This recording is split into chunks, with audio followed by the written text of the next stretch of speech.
সম্মানিত দর্শক, আসসালামু আলাইকুম। দেখতে পাচ্ছেন আমার সামনে একটি সোলারের চার্জ কন্ট্রোলার।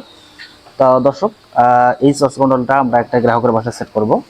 তো দেখতে পাচ্ছেন এখানে একটি সোলার আইপিএস রয়েছে এবং আইপিএস এর একটা ব্যাটারি রয়েছে। তো এই গ্রাহকের বাসায় আগে সোলার সেটআপ করা ছিল। এই সোলার সেটআপটাই চার্জ কন্ট্রোলারের মাধ্যমে আমরা ব্যাটারিটা চার্জ করব।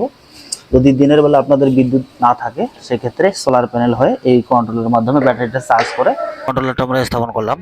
দেখতে পাচ্ছেন এই কন্ট্রোলারের যেটা ভোল্টেজ দেখতে পাচ্ছেন, ব্যাটারি ভোল্টেজ 14.4, পিভি ভোল্টেজ 19 থেকে 18-19 দেখতে পাচ্ছেন, এবং প্যানেল থেকে আমাদের ব্যাটারি বর্তমান 2.9 অর্থাৎ 3 এমপিয়ারে ব্যাটারিটা চার্জ করতেছে, যেহেতু আমাদের ব্যাটারি ফুল চার্জ।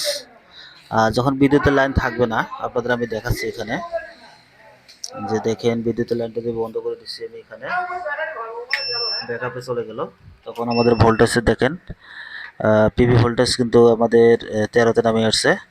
এম্পিয়ার কিন্তু আমাদের বেশি নিচ্ছে, এখানে দেখতে পাচ্ছেন 6.6 এম্পিয়ারটা আমাদের এখানে বেশি হয়ে গেল। তো মেশিনটা এখন আমাদের ব্যাকআপে রয়েছে। যখন আপনাদের ব্যাটারিতে চার্জ কম থাকবে, তখন আপনার প্যানেলটা কাজ করবে। যখন আপনাদের বিদ্যুতের বেশি সমস্যা হয়ে থাকবে, তখন এই প্যানেলটা আপনাদের সাপোর্ট দিবে।